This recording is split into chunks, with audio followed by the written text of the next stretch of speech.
Nathan sat at the quiet corner of the restaurant, the dim glow of the chandelier reflecting off his whiskey glass. The laughter in the room was warm, full of life, but the moment he heard Elisa's voice, his world turned ice cold. "He's safe," she said with a dismissive chuckle. "But I'd leave if something better came along." The words slithered into his ears like a slow-acting poison.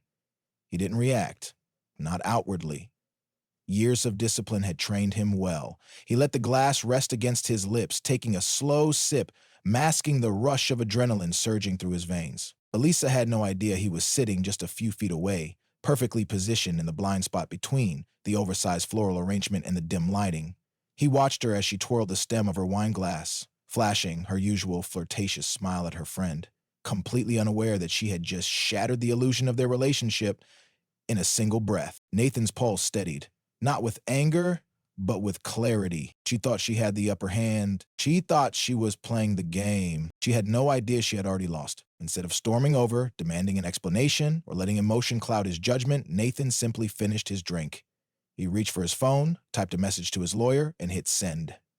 His mind was already working 5 steps ahead. Elisa believed she was safe, that she could play him like an insurance policy. What she didn't know was that he had always been the one holding the safety net. And now he was cutting the ropes. By the time he walked out of the restaurant, the plan had already begun to take shape. He would let her keep believing everything was fine. He would kiss her goodnight, let her laugh at his jokes, and allow her to think she was still in control. And then, piece by piece, he would dismantle her world until she realized, too late, that the man she had taken for granted had left her with nothing. That night, Nathan lay beside her in bed, listening to her even breathing. She had no idea that her future had just crumbled beneath her, and she wouldn't until it was far too late. The next morning, Nathan moved with practiced ease. He poured Alyssa her coffee just the way she liked it, 2 sugars, a splash of almond milk. She smiled at him over the rim of her mug, completely unaware that he had already set the wheels in motion. "You're up early," she noted, stretching lazily in his oversized shirt, the one she had claimed as her own. "Big day," he replied smoothly, sipping his own coffee. "Meetings, errands, the usual." She nodded, barely listening, already scrolling through her phone. He knew she had plans to meet with friends for brunch, maybe sneak in a few flirtatious conversations with the men she was considering as her better option. She had no idea that before the day ended, her world would begin unraveling. Nathan's first call was to the bank. The joint account, the one she so carelessly dipped into for shopping sprees and weekend getaways, was no longer accessible to her. He had moved every cent into his private account, the one she had never known about. The credit cards in her name, the ones tied to his financial standing, were being closed as he spoke. He listened to the bank representative confirm the changes with a polite nod, his voice steady, controlled. Alyssa would try to use them later. He imagined the moment, her card being declined, the confusion flashing across her face, the mild embarrassment giving way to panic. By midday, Nathan had made a visit to his lawyer. It was an easy process, removing her name from anything tied to his assets. Alyssa, for all her cunning, had never realized that her name had never been on the lease of the apartment they lived in. It had always been his. That meant eviction wasn't just an option, it was inevitable. He returned home that evening, calm and composed, the way he always was. Alyssa greeted him with a kiss, oblivious to the storm that was already forming over her carefully built world. She chatted on about her day, her friends, the new dress she had ordered, one that she now wouldn't be able to pay for. Nathan listened, nodding in all the right places, smiling at the right moments. It was almost too easy. She thought she had everything under control. She had no idea that by the time she woke up the next morning, she would have nothing at all. That night, as she slept soundly beside him, Nathan drafted the final message he would send her when it was all over. "Try finding something better now." And then he closed his laptop, turned off the light, and let sleep take him, knowing that by the end of the week, Elisa would finally understand what it meant to truly lose everything. The first real crack in Elisa's perfect world came early the next morning. She was out running errands, her usual routine of stopping by her favorite boutique, grabbing an overpriced smoothie, and heading to the spa for a last-minute facial. She barely glanced at the bill as she handed over her card at the counter. Why would she? Nathan always took care of everything. But when the card reader beeped and the cashier gave her an apologetic smile, Elisa frowned. "Would you like to try another card?" the girl asked, glancing at the growing line behind her. Elisa's lips pressed together as she slid out a different credit card, the one she used for emergencies. If An emergency meant designer heels and impromptu weekends at luxury resorts. Declined. Her stomach twisted in annoyance. This was embarrassing. She fumbled for her phone, already preparing to call the bank, but before she could, a text from Nathan appeared on her screen. Hope your day's going well. Just heads up. Had to move some things around financially. Talk later. She stared at the message, her mind racing. Move things around? What did that mean? She sent a quick reply.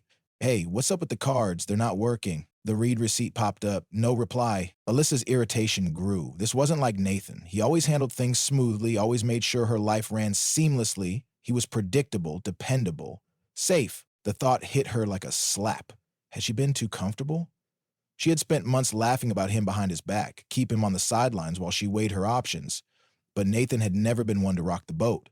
He had always been there, stable and steady. Yet now something felt off. She tried calling him, but it went straight to voicemail. That had never happened before. Unease crept up her spine, but she shook it off. Maybe it was just a glitch, a bank issue, something minor. Nathan would fix it, just like he always did. Still, by the time she left the store without her purchase, her cheeks burning with humiliation, her mood had soured. She headed home, still scrolling through her phone, when she saw another notification pop up, this time from her landlord. Her landlord? She clicked on the email, her breath catching in her throat. Notice of eviction, immediate action required. Her pulse spiked as she skimmed the message. The apartment was in Nathan's name, not hers.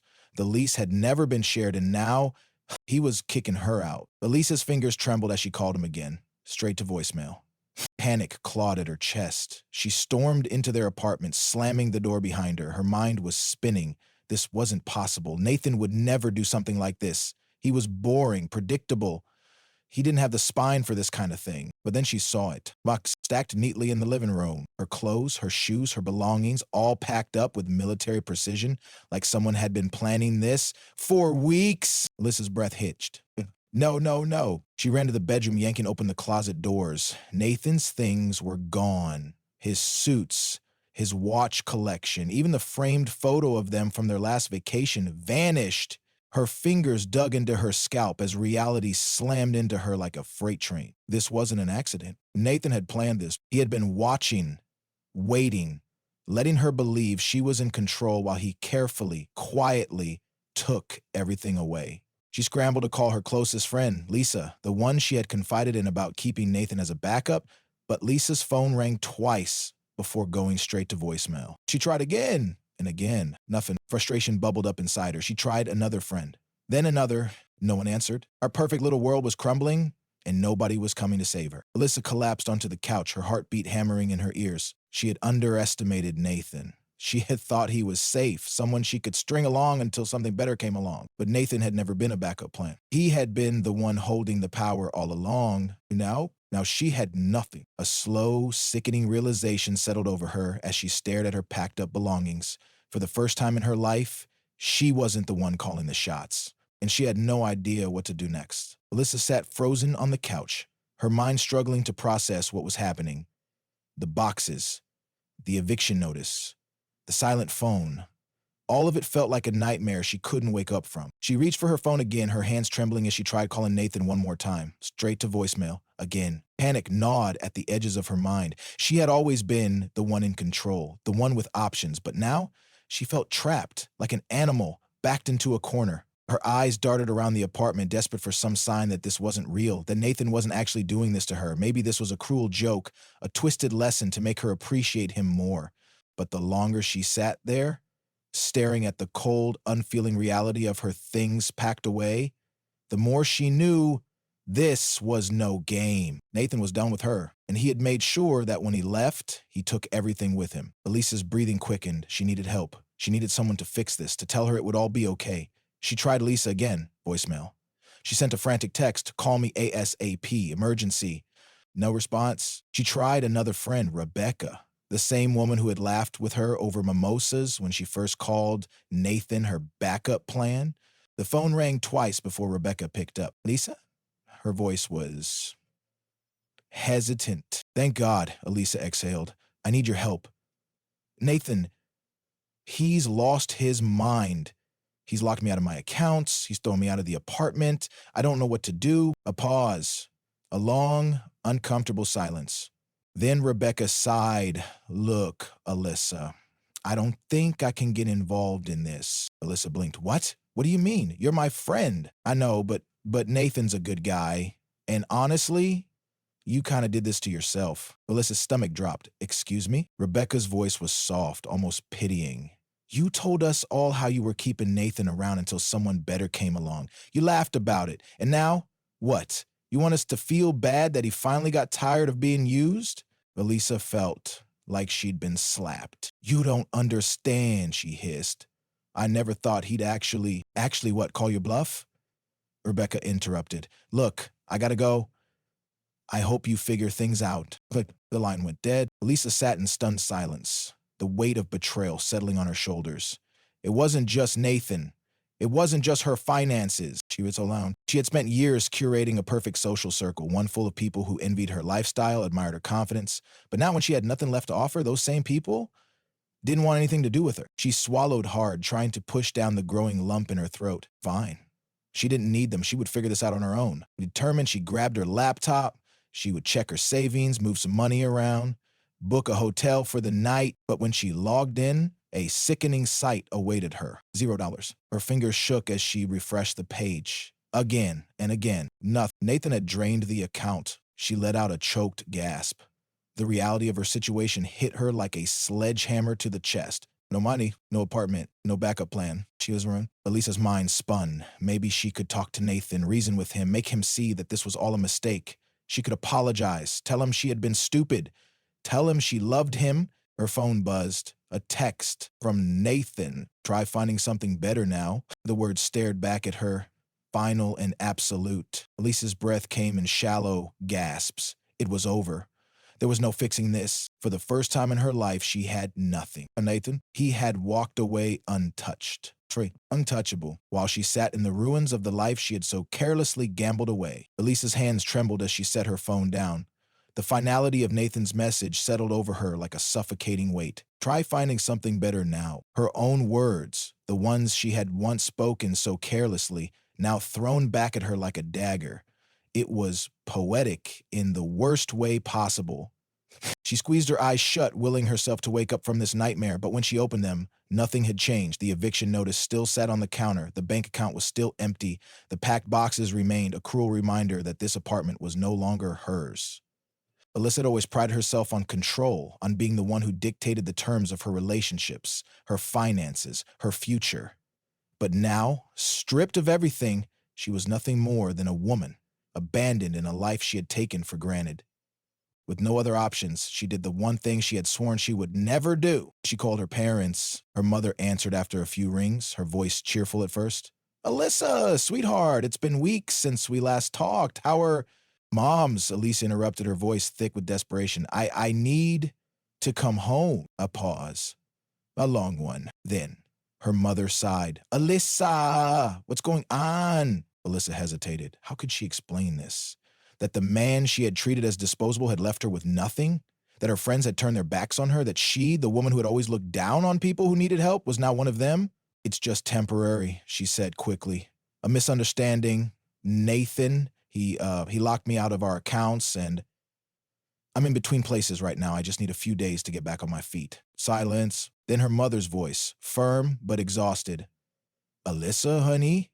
I don't think that's a good idea. Elisa's stomach dropped. What? What do you mean? Her mother hesitated, then sighed. You've made it pretty clear over the years that you don't need us, Alyssa. You barely call. You don't visit. Every time we try to help, you push us away. And now, suddenly, you need something? Alyssa's throat tightened, Ma.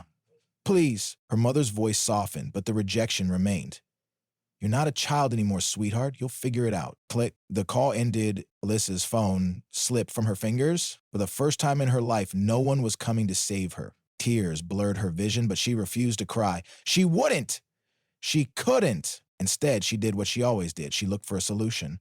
She spent the next few hours reaching out to anyone who might take her in. Friends, old flings, even distant relatives she hadn't spoken to in years. But the responses were all the same. Polite rejections, uncomfortable silences, or worse, complete indifference. By nightfall, she had burned through her contacts, leaving her with only one person left to call. Nathan. Her pride screamed at her to stop, but desperation won.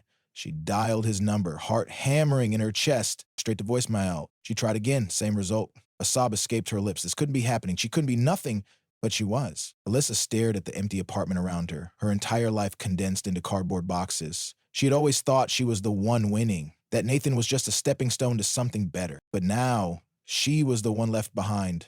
And Nathan? He was long gone. He scrolled through their old texts, rereading the ones where he had told her he loved her, the ones where he had made plans for their future, plans she had never truly considered. And then she typed a message. Can we talk? She hit send. The text sat there, delivered, but the reply never came.